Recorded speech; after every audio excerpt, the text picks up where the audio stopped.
Peristiwa ini masih terjadi di area sekitar rumah klasik yang ada di Jalan Nusa Keramat.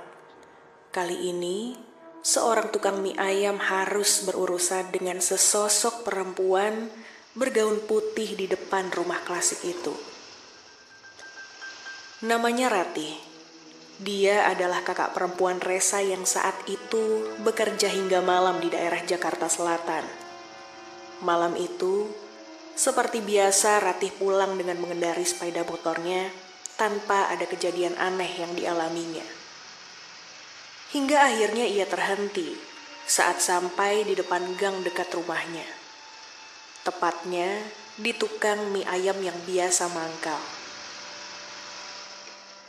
Mas, mie ayamnya satu ya? Biasa, gak pakai daun bawang. Tolong dianterin ya.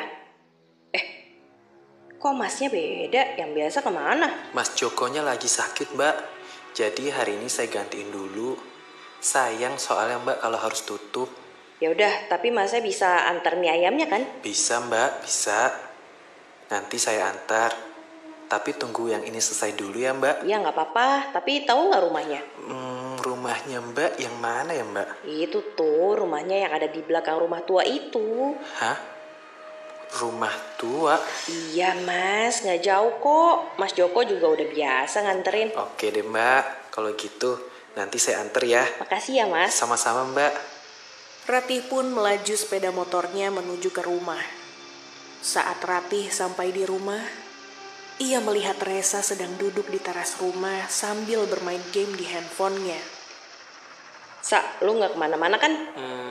Enggak Kak. Kenapa emang? Gue lagi pesen mie ayam nih, nanti diantar ke sini.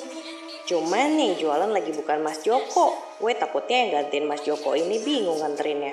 Jadi tolong ya lo standby di sini. Gue mau mandi. Oh, ya udah, gampang. Ini duitnya. Tadi gue lupa bayar. Malam itu, jam menunjukkan pukul 9:30 malam. Waktu yang masih belum terlalu malam untuk di daerah sekitar Jakarta.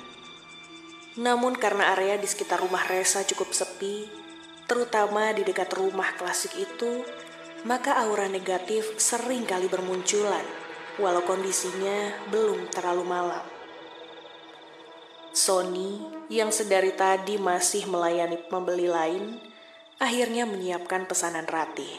Oh iya, pesanannya Mbak yang tadi. Oh iya, nggak pakai daun bawang. Mas, saya nitip gerobak ya. Soalnya saya mau antar pesanan dulu nih ke dalam. Iya mas, aman. Bye-bye ya. Ya elah mas, kayak mau kemana aja. Ya takutnya kenapa-napa kan. Iya juga sih. Ya udah, saya nitip ya. Sony pun beranjak dari tempat ia berjualan dan segera menuju ke arah rumah Ratih. Ia baru pertama kali melewati jalan menuju rumah Ratih, terutama melewati rumah klasik yang ada di depannya. Awalnya semua berjalan normal, tapi tidak saat Sony hendak melewati rumah klasik itu. Tadi kata mbaknya rumahnya itu dekat sama rumah tua. Hari gini di Jakarta emang masih ada ya rumah tua? Rumah kosong kali ya? Itu rumah tuanya kali ya? Gede banget nih rumah. Tapi kayaknya kosong. Sayang banget rumah segede gini dibiarin kosong. Yang ada nanti malah diisi setan. Astagfirullahaladzim. Kenapa ngomong yang enggak sih? Saat Sony berkata yang bukan-bukan di depan rumah klasik itu, ia seperti ditegur. Entah oleh siapa. Sony seperti dilempari batu dari belakang. Duh, apaan tuh? Siapa tuh? Sony menengok ke arah sumber lemparan yang ada di belakangnya. Tapi ia tidak melihat satu orang pun. Bahkan cenderung sepi. Tidak ada orang lain di jalan itu kecuali dirinya. Ia menengok ke arah atas. Dilihatnya pohon mangga yang cukup besar. Rantingnya menjuntai ke bawah, tepat di sekitar ia berdiri. Siapa ya? Ah, biji mangga kali ini jatuh dari atas. Tapi kalau nggak salah, biasanya kalau tandanya begini bakal ada. Saat ia menoleh ke depan dan ingin melanjutkan langkahnya, seketika ia terkejut. Mulutnya tak dapat berteriak sedikit pun. Raut wajahnya yang sangat ketakutan. Ia dikejutkan dengan sosok perempuan bergaun putih dengan wajah pucat dan rambut panjang berdiri tegak di depannya. Sony tak bisa kemana-mana. Ia tak bisa melangkahkan kakinya.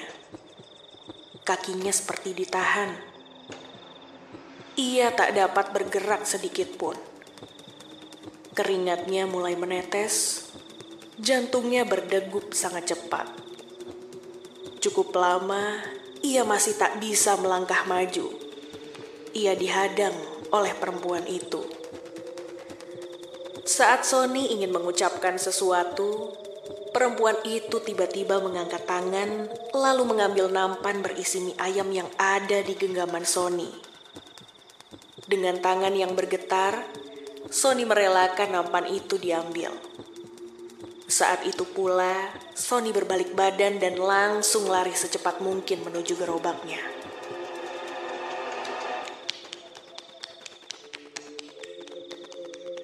Mas, kenapa? Itu Mas, Itu kenapa? tadi saya lewat rumah tua. Terus? Ada yang cegat saya Mas. Kan gua bilang hati-hati tadi. Terus nampan lu mana? Aduh, nggak tahu deh Mas. Itu dia mau kenalan Mas sama orang baru. Kenalan apa Mas? Ada aja sampean Mas. Sementara di tempat lain, Resa yang masih menunggu Sony ternyata kedatangan seorang pria yang membawa nampan yang di atasnya ada semangkuk mie ayam pesanan Ratih. Tak ada kecurigaan apapun dari Resa, ia langsung menghampiri pria itu ke depan gerbang. Mie ayam. Nah, bener tuh abangnya. Tumben Mas lama. Nyasar. Pria itu tak menjawab dengan sepatah kata pun. Ia hanya melempar senyum kepada Resa. Karena uang yang diberikan Ratih tertinggal di atas meja teras, Resa meminta pria itu untuk menunggu sebentar. Oke, makasih Mas. Bentar. Uangnya saya ambil dulu ya. Namun, saat Resa ingin kembali dan memberikan uang, pria itu tiba-tiba menghilang tanpa sepengetahuan Resa. Tak ada jejak apapun, waktunya pun sangat singkat. Loh, kok hilang mas-masnya? Kemana? Mas? Ya udah deh, besok aja lah bayarnya. Keesokan harinya, Ratih kembali mendatangi si penjual mie ayam itu. Ia melihat Sony masih menggantikan Mas Joko berjualan. Saat itu juga, Ratih menanyakan soal mie ayam semalam. Mas, semalam kenapa langsung pergi? Saya kan belum bayar. Hah? Langsung pergi? Iya, antar mie ayam. Kan saya pesan mie ayam, terus minta dianterin ke rumah. Anter? Jadi saya antar mie ayam? Iya, semalam itu kan Mas Sony nganterin mie ayam saya kan. Nah, adik saya itu ada di depan rumah yang terima mie ayamnya. Tapi pas mau dibayar, Mas Sony-nya langsung pergi. Mbak yakin itu saya? Iyalah Mas, kenapa emangnya? Mbak, ini jujur ya Mbak. Semalam saya tuh nggak jadi anterin mie ayam ke rumah Mbak. Saya balik lagi Mbak ke warung. Maksudnya gimana? Iya Mbak, semalam itu pas saya mau anterin mie ayam, saya dihadang Mbak sama perempuan di depan rumah tua itu. Dia pakai baju putih, rambutnya panjang, wajahnya pucat Mbak. Terus saya juga gak bisa jalan maju ke rumah Mbak. Akhirnya saya balik lagi Mbak ke warung. Loh, terus mie-nya itu? Nah, mie sama nampannya itu diambil Mbak sama perempuan itu. Nah habis itu saya nggak tahu lagi kelanjutannya. Soalnya saya langsung lari. Jadi yang antar mie ayam saya itu bukan emas, tapi... Kuntil anak.